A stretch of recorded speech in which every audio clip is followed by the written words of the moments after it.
우리는 모든 인간이 하나의 생명체로서 평등한 세상에 살고 있습니다. 그런데 여러분들께 묻습니다. 우리는 평등합니까?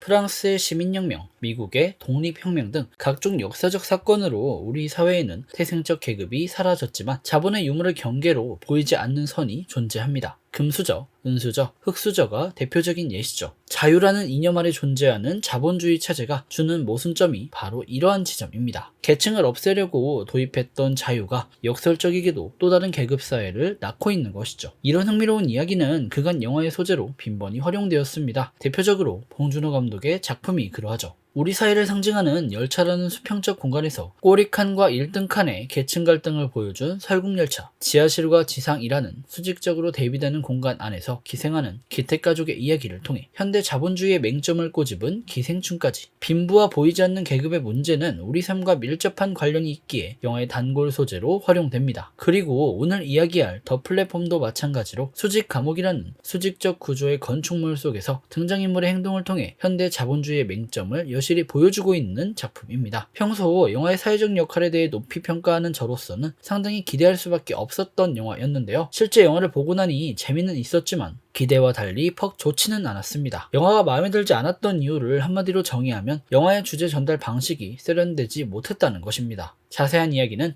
영화의 스토리를 간단하게 살펴보고 해보도록 하죠. 이 앞으로는 영화에 대한 스포일러가 포함되어 있습니다. 참고해 주시면 감사하겠습니다. 한 남자가 있습니다. 이름은 고랭이죠. 눈을 뜬 고랭은 룸메이트 트라마가씨에 의해 자신의 현실을 깨닫게 됩니다. 몇 층까지 있는지 모르는 수직 감옥 속 고랭은 현재 48층에 존재합니다. 그리고 곧이어 내려오는 자기 부상 플랫폼에 의해 자기가 위치한 48층의 의미를 깨닫게 됩니다. 1층부터 마지막 층까지 엄청난 양의 음식이 층별로 내려오고 각 층에는 2분이라는 제한 시간이 부여가 됩니다. 그 안에 배를 채워야 하죠. 음식을 몰래 빼돌리면 페널티가 부과됩니다. 층의 온도가 타 죽을 정도로 올라가거나 얼어 죽을 정도로 내려가는 것이죠. 그리고 한 달이라는 기한이 지나면 랜덤으로 층이 바뀌게 되는데요. 트리마가씨의 말에 의하면 좋기 100층이 넘는다고 합니다. 4, 50층만 가도 식량이 바닥난다고 하던데 과연 이러한 참혹한 현실에서 고랭은 처음에 감옥에 들어올 때 약속한 6개월을 버틸 수 있을까요?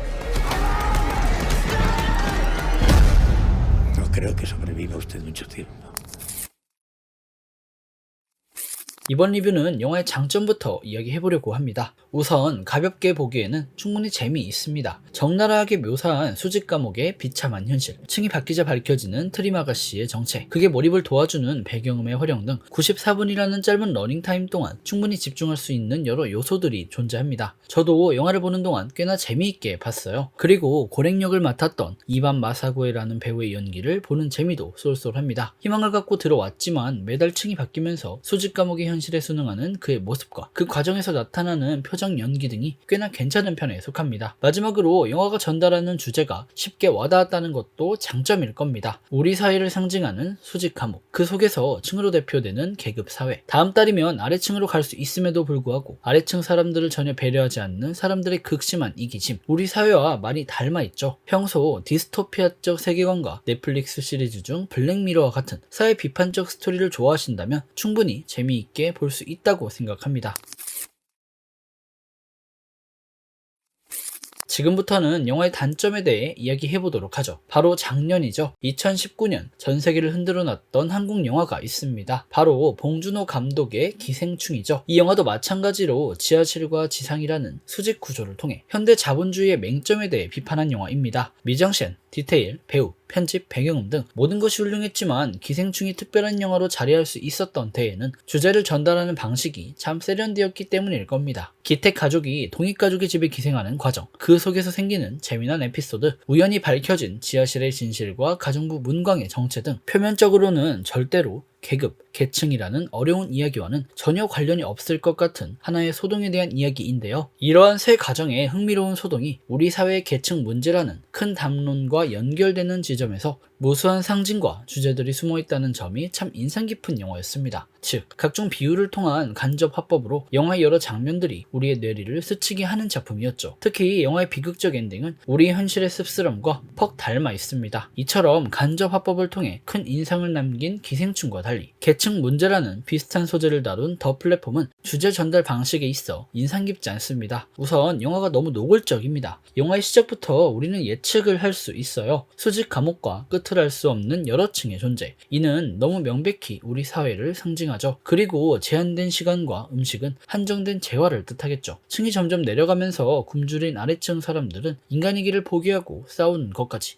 우리는 너무나도 쉽게 예측이 가능합니다. 예고편만 보더라도 말이죠. 설국열차, 기생충 등 각종 영화에서 이미 봐왔던 장면이고 우리 사회에서 매번 보아온 뻔한 일들이니까요. 우리의 예상대로 영화가 흘러가는 모습은 결국 영화의 재미를 반감시킵니다. 주제 전달이 노골적이라고 해서 꼭 잘못된 것은 아닐 겁니다. 그만큼 잘 와닿는 효과적인 방법이니까요. 하지만 노골적인 전달 방식을 활용하고 있음에도 불구하고 스토리가 설득력이 부족하다는 것은 큰 단점일 겁니다. 짧은 러닝타임 때문인지 등장인물의 행동 동기에 대한 설명을 명확히 하지 않아요. 그리고 개연성이 부족한 장면도 있습니다. 고랭은 여린 사람입니다. 감옥에 책을 가져올 정도로요. 처음에 그는 아래층 사람들을 못살게 구는 트림 아가씨를 이해하지 못합니다. 하지만 점점 그를 이해하고 그와 같이 행동하죠. 그리고 한 달이 지나 171층에 떨어졌을 때 그에게 배신을 당하며 겨우 살아남아 이기적인 인간이 됩니다. 감옥의 현실에 적응한 것이죠. 33층에서 만난 이모구리가 과거의 그처럼 연대의식을 주장할 때 묵묵히 33층의 혜택을 누리며 그녀를 무시했죠. 하지만 어느 날 갑자기 그녀를 돕기 시작합니다. 그리고 한 달이 지나 6층에 올라왔을 때도 아래층까지 내려가 보자며 과감히 자신에게 주어진 특혜를 포기합니다. 과연 무엇이 그를 정의롭게 하는가? 이에 대한 설명이 없어요.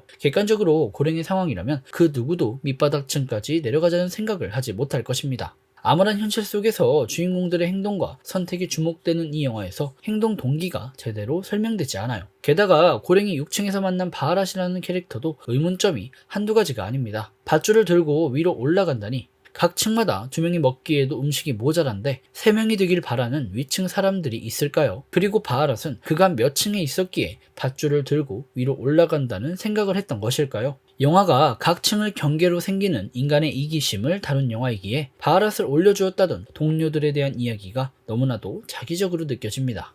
영화가 봉준호 감독의 설국열차를 떠오르게 하는 부분도 큰 단점일 겁니다. 설국열차에서처럼 꼬리칸에서 한 칸 한 칸 나아가며 열차의 진실을 알게 되는 과정과 같이 더 플랫폼도 한 층 한 층 내려가며 감옥의 참상을 알게 되는 과정이 너무나도 닮아 있습니다. 그 과정에서 그들이 처한 현실에 대한 풍자가 드러난다는 점까지 같죠. 그리고 미지의 특정 공간에서 탈출을 시도한다는 스토리는 빈센조 나탈리 감독의 1999년작 큐브하고도 닮아 있습니다. 이런 식으로 비슷한 소재의 다른 영화가 있음에도 불구하고 노골적이라는 세련되지 못한 주제 전달 방식의 채택, 특별할 것 없는 스토리, 개연성과 설득력이 부족한 구성 등 여러 단점이 많습니다. 제가 영화에 공감하지 못했던 이유입니다.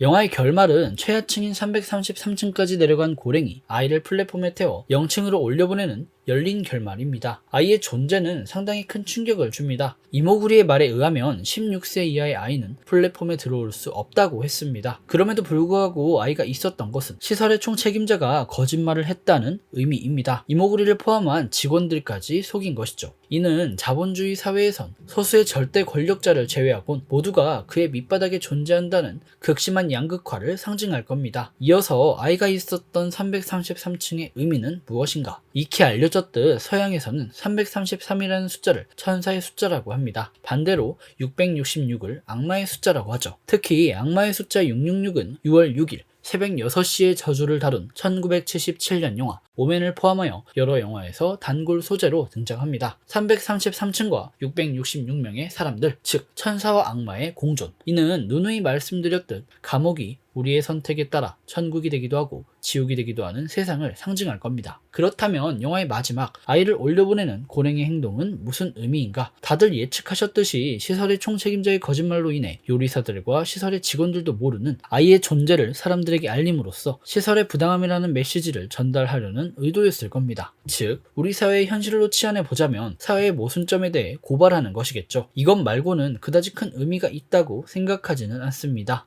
주제 전달의 방식, 다른 작품을 떠오르게 하는 구성, 특별할 것 없는 스토리 등 여러 문제점 때문에 크게 와닿지는 않았던 작품, 결말도 그리 대단하지 않았던 영화 더 플랫폼 리뷰였습니다. 지금까지 윤공이었고요. 영상이 유익하셨다면 구독과 좋아요, 알람 설정 부탁드립니다. 그리고 영화에 대한 여러분들의 생각을 댓글로 남겨주시면 감사하겠습니다.